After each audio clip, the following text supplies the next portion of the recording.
और दूसरी जानिब कराची से रुकने कौमी असम्बली आमिर लियाकत हुसैन ने वजीर आजम इमरान खान से मुलाकात की। उनका कहना था कि इमरान खान से कायल नहीं हुआ बल्कि कायल करके आ रहा हूं।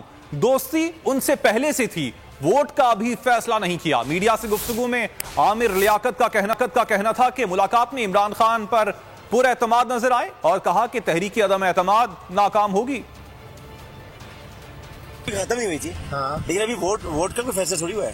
अच्छा? मुलाकात में क्या हुआ? मुलाकात में बहुत अच्छी बातें हुई हैं, बहुत जबरदस्त बातें हुई हैं और मुल्क कौम के हवाले से बड़ी अच्छी बातें हुई हैं। और खान साहब पूरी उम्मीद है कि तहरीक अदम एतमाद नाकाम कायल करके आए या कायल हो गए हैं? मैंने उनको कायल किया। मैंने आपको कहा था ना आप यहाँ पे आएंगे तो हमारे से आपकी मुलाकात होगी। कायल कर लिया मैंने उनको। शादी की मुबारकबाद भी मिली है साथ, भाभी भी मिली है साथ, भाभी साथ मिली है, मुलाकात हुई है खान साहब ने और बहुत उनको तारीफी की है, बड़ी मुबारकबाद ये भाई मुबारकबाद काफी दी है।